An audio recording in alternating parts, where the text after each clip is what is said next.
Alberta Health Services announced late Friday night there is a confirmed case of measles in the Calgary area, with exposures in Airdrie, a bedroom community of the Prairie Province's largest city. With the ease of travel and the fact that Calgary is a large transport hub, it really was a matter of time before we saw our first case here in the city.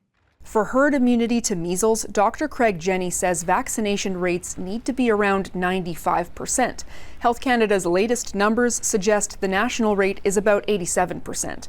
In parts of Calgary, Jenny says it's closer to 75 or 80, and in some parts of rural Alberta, it's closer to 40%.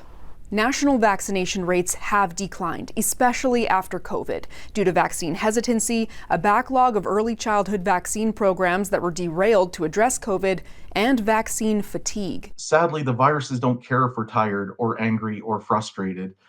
They simply take advantage when we let our guard down. Alberta's initial outbreak happened in Little Red River Cree Nation in northern Alberta.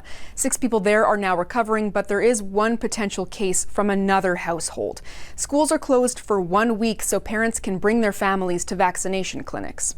We have a 400 wait list in our health center calling in, wondering if they're vaccinated. So that gives me a lot of hope to say, okay, we can actually have some leeway to take care of this. The virus is popping up across the prairies. Saskatchewan now has 1 confirmed case. Manitoba has had 6 since February. 5 of those cases are related to an outbreak in Ontario. That province by far has the most measles cases in Canada.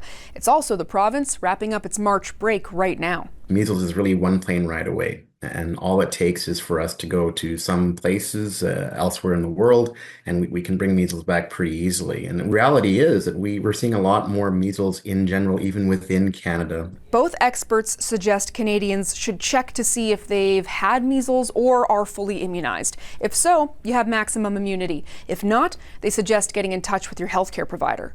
Sam Sampson, CBC News, Edmonton.